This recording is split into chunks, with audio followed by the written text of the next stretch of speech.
हादसे की कई घटनाओं के बावजूद बिजली विभाग इस वक्त लापरवाही बरत रहा। जयपुर डिस्कॉम में राज्य के सबसे बड़े बिजली हादसे के बाद भी विभाग ने कोई सुध अब तक नहीं ली है। जयपुर की कोटपुतली में जब हमने ट्रांसफार्मर की पड़ताल करने की कोशिश की तो वाकई में हैरान करने वाली तस्वीरें सामने आई। रिपोर्ट आपको दिखाते हैं। सरकार बदली, अधिकारी बदले, नहीं बदला बिजली विभाग का रवैया। जानलेवा साबित हो रहा है ट्रांसफार्मर। ट्रांसफार्मर बने यमदूत।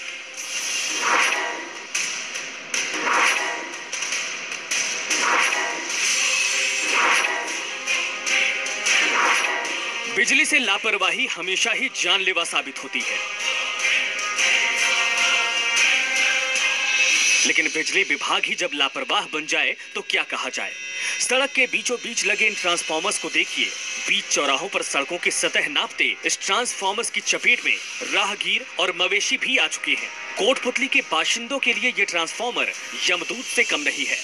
कोटपुतली के अंदर तो खास तौर पे मैंने ये देखा है कि ट्रांसफर कई रोड के बीचों बीच लग रहे हैं, कई इतनी निचाई पे लग रहे हैं कि सब वो आम आदमी भी छू रहा है, मवेशी भी उससे छू रहे हैं। अभी यहाँ पे जो मेन पुतली रोड है, जो सिटी से पुतली को टच करता है, उस रोड के ऊपर बीचों बीच लगा हुआ था एक ट्रांसफार्मर।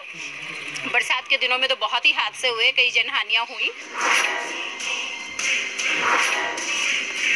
कोटपुतली शहर में ऐसे ट्रांसफार्मर्स की पड़ताल की तो हालत बेहद ही चिंताजनक निकले। कोटपुतली मेन चौराहे पर एक होटल के बाहर, जहां हर समय भारी भीड़ इकट्ठा होती है, सड़क पर लगा ट्रांसफार्मर हादसों को न्योता देता दिखाई दिया। यहां ट्रांसफार्मर के ठीक नीचे समोसे बनाने की दुकान है। सर, आए दिन हादसा भी होता है जी, करंट भी मारता है ना। और बरसात के टाइम में तो कई बार मेरे हाथ लगे तो जैसे करंट सा महसूस होता है मेरे को, और गायें भी चिपकी हुई एक दो बार, तो हमने लाठी डंडे से परे कर दी। इसी तरह कोटपुतली नगर पालिका पार्क तिराहा के बाहर विद्युत विभाग की ये मनमानी कोटपुतली के गौरव पथ पर भी अटक दिखाई दी। रात के समय अमूमन बाइक सवार यहाँ पहुँचते ही ट्रांसफार्मर से बचने के चक्कर में अपना बैलेंस खो देते हैं और नाली में जा गिर पड़ते हैं। इसका सामना तो हम ऐसा करते हैं कि हमारे यहाँ जो गाड़ियाँ आती हैं वो बराबर इनके फ्यूज वायर से भिड़ती रहती हैं। कई बार देखा है कि इनसे मवेशी भी चिपक जाते हैं, कई बार छोटे बच्चे हाथ ऊपर करते हुए फ्यूज वायर के टच हो जाते हैं।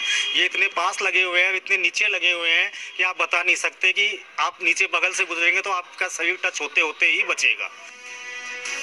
कोटपुतली आजाद चौक उपखंड अधिकारी के दफ्तर के बाहर लगे ट्रांसफार्मर के नंगे तार सड़क को छूते हुए दिखाई दिए। लोगों ने बताया कि अक्सर ट्रांसफार्मर में आग लगने से यहां हादसे का डर बना रहता है। ट्रांसफार्मर जो व्यवस्थित तरीके से लगे हुए नहीं है, रास्ते अवरुद्ध कर रखे हैं और उससे गंदगियां फैल रही हैं, और किसी भी समय में कई बार हादसे पहले भी हो चुके और होने की संभावनाएं रहती हैं। जब इस समस्या पर नगर पालिका के अधिकारियों से बातचीत की गई तो नगर पालिका अधिशासी अधिकारी ने कहा कि विद्युत विभाग ने ट्रांसफार्मर्स लगाने के लिए कोई भी एनओसी नहीं ली है। वहीं बिजली विभाग के अधिकारी बहाने बनाते दिखाई दिए। बिजली विभाग की जो जगह जगह ट्रांसफार्मर और जो झूलते हुए तार है, वो हमसे नगर पालिका से फिलहाल तक कोई भी एनओसी नहीं ली आज दिनांक तक, और उससे नगर पालिका को भी काफ़ी परेशानी आती है, क्योंकि शहर में कई बार कहीं आग लग जाती है, या कई बार हमें जेसीबी ले जानी पड़ जाती है, या कई बार हमें लाइटें ठीक करनी, मरम्मत करनी पड़ती है, तो उस समय हमें बहुत डर रहता है उनका। समय समय पे हम हमारे कनिष्ठ अभियंताओं से इसका सर्वे करवाते हैं, और जो भी असुरक्षित स्थान है, जैसे लाइन लूज होना या ट्रांसफार्मर संबंधित कोई समस्या है, तो उनका हम टेक्निकल एस्टीमेट बना के उच्च अधिकारियों को भेजते हैं और स्वीकृति आने पे वो कार्य करवाए जाते हैं। बिजली विभाग की लापरवाही का आलम यह है कि शिकायत के बावजूद अधिकारी कोई कार्रवाई नहीं करते, मानो किसी बड़े हादसे के इंतजार में बैठे रहते हों। विद्युत विभाग का कहना है कि हमने आमजन की सुविधा के लिए ट्रांसफार्मर लगा रखे हैं, लेकिन ये किस तरह के ट्रांसफार्मर लगा जो सड़कों के बीच में, जिसके कारण आमजन व मवेशियों की जान पर बनी हुई है। वहीं विद्युत विभाग को कहीं ना कहीं आर्थिक नुकसान भी उठाना पड़ रहा है। अमित यादव, जी मीडिया, कोटपुतली।